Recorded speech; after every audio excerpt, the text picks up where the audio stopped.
The book of Job, chapter 13, King James. Lo, mine eye hath seen all this, mine ear hath heard and understood it. What ye know, the same do I know also. I am not inferior unto you. Surely I would speak to the Almighty, and I desire to reason with God. But ye are forgers of lies. Ye are all physicians of no value.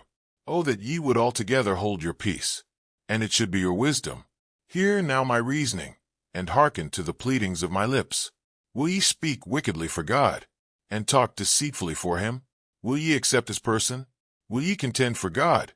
Is it good that he should search you out? Or as one man mocketh another, do ye so mock him? He will surely reprove you. If ye do secretly accept persons, shall not his excellency make you afraid, and his dread fall upon you?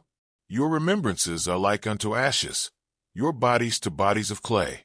Hold your peace. Let me alone, that I may speak, and let come on me what will. Wherefore do I take my flesh in my teeth, and put my life in mine hand? Though he slay me, yet will I trust in him, but I will maintain mine own ways before him. He also shall be my salvation, for an hypocrite shall not come before him. Hear diligently my speech, and my declaration with your ears. Behold now, I have ordered my cause. I know that I shall be justified. Who is he that will plead with me? For now, if I hold my tongue, I shall give up the ghost. Only do not two things unto me. Then will I not hide myself from thee. Withdraw thine hand far from me, and let not thy dread make me afraid. Then call thou, and I will answer, or let me speak, and answer thou me. How many are mine iniquities and sins? Make me to know my transgression and my sin. Wherefore hidest thou thy face, and holdest me for thine enemy? Wilt thou break a leaf driven to and fro? And wilt thou pursue the dry stubble? For thou writest bitter things against me, and makest me to possess the iniquities of my youth.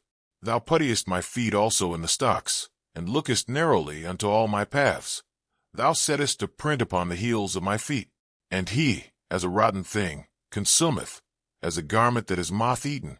Commentary and main themes. Job chapter 13 is one of the boldest and most faith-filled responses Job has given so far. After enduring repeated accusations from his friends, Job now speaks with both frustration and courage. He begins by making it clear that he understands the truths his friends have been repeating. He is not ignorant of God's greatness or justice. What frustrates Job is not truth itself, but the way his friends misuse it. Then Job speaks sharply. He calls them physicians of no value. In other words, instead of bringing healing, their words have only added pain.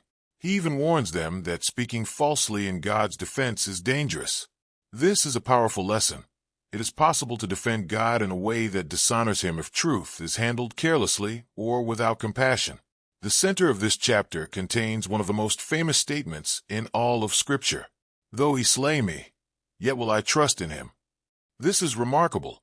Job is deeply confused, emotionally crushed, and physically suffering, yet he still chooses trust.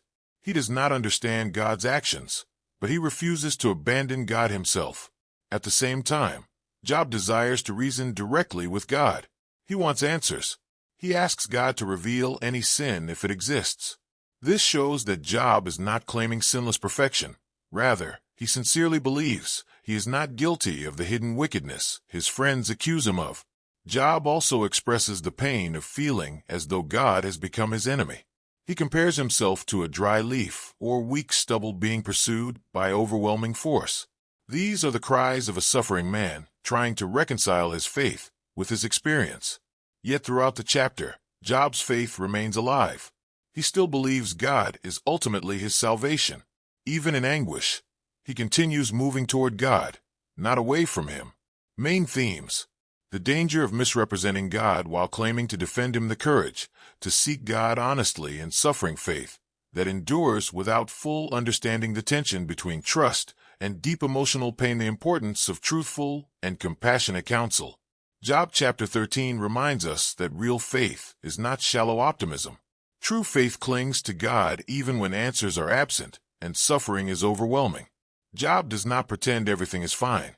He struggles honestly and still says, "Yet will I trust in him." Memory verse. Though he slay me, yet will I trust in him, but I will maintain mine own ways before him. Job 13 verse 15, King James.